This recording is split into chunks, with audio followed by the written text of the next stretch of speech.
امام البصری خطاب کر رہے تھے، تو انہوں نے کہا کہ اگر تم اللہ کا دروازہ کھولنا چاہتے ہو، اللہ کے ڈور پہ نوک کرنا چاہتے ہو، تو یہ والا عمل کرو. تو ایک بوڑھی عورت مجمع میں بیٹھی ہوئی تھی. شی سیڈ کہ امام، کیا اللہ کا دروازہ کبھی بند بھی ہوتا ہے؟ He started to cry. He said کہ ایک عام بوڑھی عورت امام سے زیادہ جانتی ہے. امیجن، ایک بوڑھی عورت نے انہیں کریکٹ کیا، سمپل سی وہ میں نے کہ اللہ کا دروازہ کبھی بند بھی ہوتا ہے، تو پلیز گناہ کر کے اللہ کے پاس جائیں. یہ مومنین کی خاص خصلت بتائی اللہ نے کہ every son of Adam commit sin but the best are those who repent. Allah کے پاس جائیں، اللہ سے ایلینیشن مت فیل کریں، اللہ سے ایلینیٹڈ مت ہوں.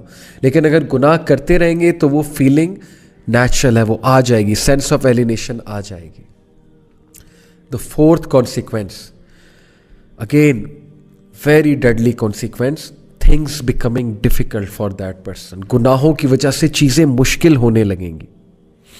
یعنی ایک چیز پہ اٹینشن کی تو دوسری چیز آ گئی، دوسری پہ اٹینشن کی تیسری آ گئی، تیسری کی طرف اٹینٹیو ہوئے چوتھی چیز آ گئی. چیزیں آئی جا رہی ہیں، پریشر آیا جا رہا ہے، ہر طرف سے مشکل آئی جا رہی ہے. ایک طرف سے اولاد تنگ کر رہی ہے، ایک طرف سے جو ہے وہ ریلیشن شپس میں پھنسے ہوئے، ایک طرف سے جو ہے وہ اچانک سے کوئی بیمار ہو گیا، ہاسپٹل جانا پڑ گیا، ایک طرف سے یہ ٹیسٹ اور ٹرائلز بھی ہو سکتے ہیں، ڈونٹ گیٹ می رانگ کہ پنشمنٹ ہی ہے. لیکن in most cases when things become difficult then it's time to do استغفار. کیسے کتنا یہ ہمارے ساتھ زیادہ ہوتا ہے، ایک طرف سے پرابلم آئی، وہ حل ہوئی، دوسری طرف سے آ گئی، ابھی وہ ہو رہی تھی، تیسری طرف سے آ گئی. اٹس ٹائم یو ڈو سجدہ، you submit to Allah, you say یا اللہ، یا اللہ بس، یا میرے رب مجھے معاف کر دے، یا میرے رب مجھے راہ دکھا دے، یا میرے رب things have become difficult for me, life has become constructed for me, یا اللہ بکھر گیا ہوں سمیٹ دے، یا اللہ تنگ آ گیا ہوں بس، یا اللہ گناہوں میں پڑا ہوا ہوں نکال لے، یا رب نکال لے.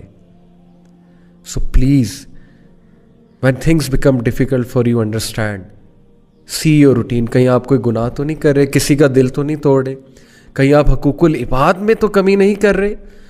لوگ حقوق العباد میں کمی کرتے ہیں اپنے برے اخلاق کی وجہ سے، اس کی وجہ سے بھی تھنگس بیکم ڈیفیکلٹ. یا کسی گناہ میں مبتلا ہوتے ہیں، صدقہ کریں، غریبوں کو کھانا کھلائیں، گناہوں سے نکلیں. Number 5th consequence, the sinner will find darkness in his heart, according to Ibn al-Qayyim. اور یہ بہت سی احادیث سے ڈیرائیو شدہ کانسیپٹ ہے. What is meant by darkness in heart؟ ایک تو یہ ہے نا کہ گناہ کی زیادہ چاہت ہونا اور نیکی سے کنسٹرکٹڈ فیل کرنا، نیکی کے حوالے سے، نیکی کے حوالے سے بہت ہی ریزسٹنس فیل کرنا دل میں. اور ڈارکنس سے ایک اور مراد ہے اسکالرس کی، ڈارکنس سے مراد ہے کنفیوژن.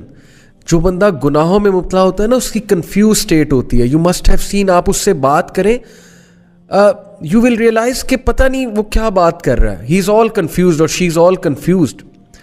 گناہوں کو ڈیفینڈ کرنا، غلط اعمال کے ڈیفینس میں عجیب و غریب دلائل لے کر آنا، اور پھر اپنی کنفیوژن کی وجہ سے انوویشنز میں پڑ جانا، مزید گناہوں میں پڑ جانا. That is the darkness in the heart, confusion in the heart.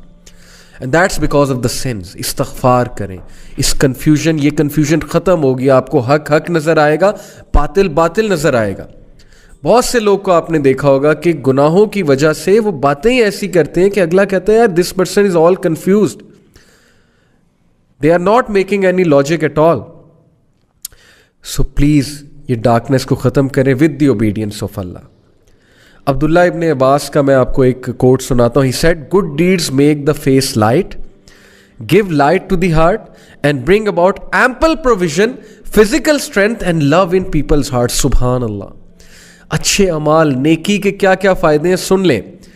Number 1، make the face light. آپ کا چہرہ کھلا کھلا ہوگا، کانفیڈنس نظر آئے گا، سیلف اسٹیم نظر آئے گی آپ کے چہرے پہ.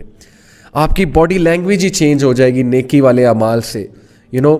آپ کا چہرہ، اس پہ ایک الگ ہی روشنی نظر آ رہی ہوگی، ایک الگ ہی کانفیڈنس نظر آ رہا ہوگا. And second benefit, gives light to the heart. Good deeds give light to the heart. دل میں روشنی آئے گی، لائٹ آئے گی. دل اچھا ہے تو زبان اچھی ہے، because your tongue is the mirror of the heart. جب تک زبان سخت ہے، زبان سے